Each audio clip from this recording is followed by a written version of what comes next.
à Jérusalem, nous retrouvons notre correspondant Daniel Haïk. Et Daniel, ce matin encore, c'est le débat autour de la réforme judiciaire qui fait les grands titres dans la presse.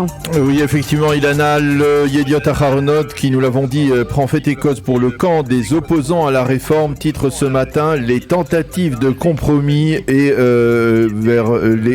la course vers le vote des clauses de la réforme. Et en sous-titre, le quotidien écrit: le président Herzog poursuit, en dépit des difficultés, ses efforts en vue d'un compromis. La coalition a repoussé hier les votes de projets de loi privés liés à la réforme judiciaire et elle a repoussé la proposition de dialogue de Lapid, sans mentionner que Lapid a posé hier une condition au dialogue, un gel de 2 mois de la procédure judiciaire, ce qui va bien entendu au-delà du plan du président de l'État, Yitzhak Herzog, qui n'avait pas défini la durée du gel de la procédure. Par contre, la campagne de protestation, elle, ne s'arrête pas, souligne le Yediot Aharonot. Quant au Israël Hayom, il titre ce matin: les pourparlers autour de la réforme s'éloignent et chaque parti se retranche sur ses positions.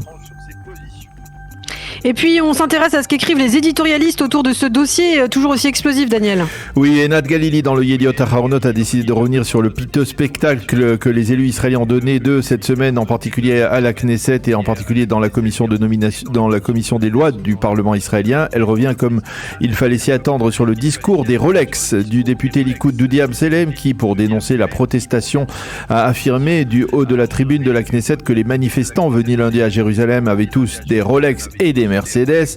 Elle mentionne également le spectacle donné par certains députés de l'opposition en commission des lois du Parlement.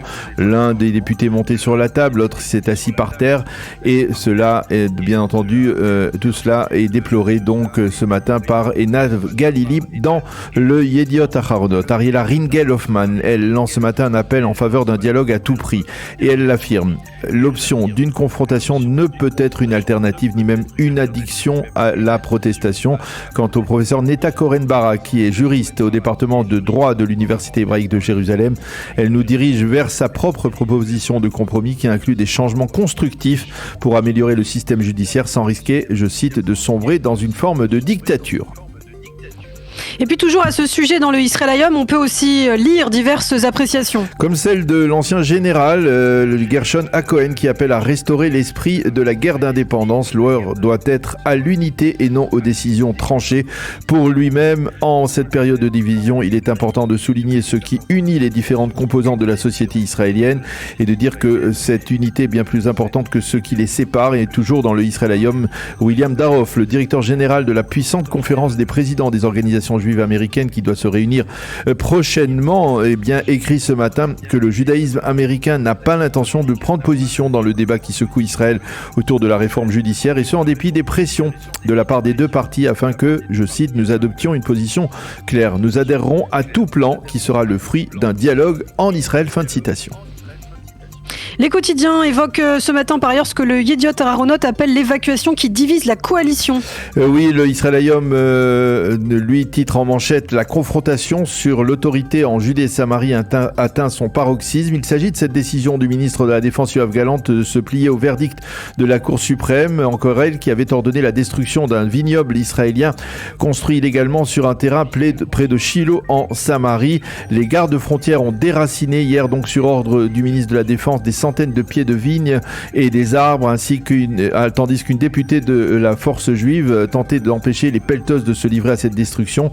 Les analystes expliquent que cette décision est le reflet d'un bras de fer entre le ministre de la Défense Gallant du Likoud et le ministre des Finances Smotrich, qui est aussi ministre, il faut le rappeler, au ministère de la Défense et chargé de l'administration civile des territoires. Gallant a voulu à travers cette décision montrer qui était le boss au ministère de la Défense.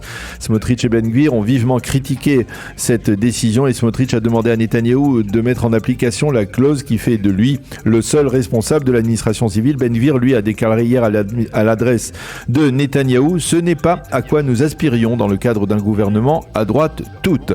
Et Netanyahou, eh bien, il a donné l'ordre de cesser le déracinement des vignes lorsqu'il n'en restait plus que quelques-unes à déraciner.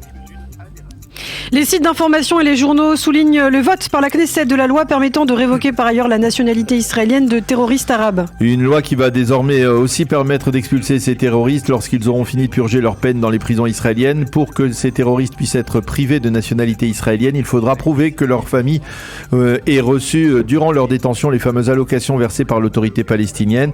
Les experts expliquent ce matin que ce lien est cardinal car il prouve donc une relation solide et régulière entre une autorité semi-étatique et le terroriste. Et c'est cela qui permet à Israël de priver ce terroriste de sa nationalité israélienne et de l'expulser vers les territoires palestiniens et même vers la bande de Gaza. Les quotidiens soulignent que de manière exceptionnelle, cette loi a été votée avec un très large consensus puisque 94 députés de l'opposition et de la coalition l'ont voté et que seulement 10 y sont opposés, dont les députés des partis arabes. Et puis Shelly Yerimovic dans le Yediot revient ce matin sur le coming out du jeune journaliste religieux Yair Cherki. Oui, un coming out retentissant et émouvant dans lequel le célèbre journaliste a déclaré qu'il aimait les hommes et le Tout-Puissant et qui fait beaucoup couler d'encre, il faut l'avouer, dans les médias, dans les sites d'information, dans le paysage audiovisuel israélien. L'ancienne présidente du Parti travailliste, qui est aussi journaliste, décortique le message de Yair Cherki, à la fois tellement personnel mais aussi tellement public, et le définit comme un message déterminant pour le statut des homosexuels religieux en Israël. Enfin, les quotidiens et les sites d'information publient ce matin en évidence l'indice de l'inflation en Israël en 2022. Et oui, cela fait aussi les manchettes dans les premières pages des quotidiens israéliens. Un taux record de 5,4%, comme on n'avait pas vu depuis de longues années, 14 ans très exactement, précisent les quotidiens israéliens. Et les quotidiens économiques détaillent cette hausse sensible du coût de la vie avec une augmentation des tarifs de l'électricité, des produits alimentaires et du coût de l'entretien d'appartements. Les spécialistes estiment qu'avec un taux d'inflation aussi élevé, les taux d'intérêt directeurs devraient à nouveau grimper dans les tout prochains jours.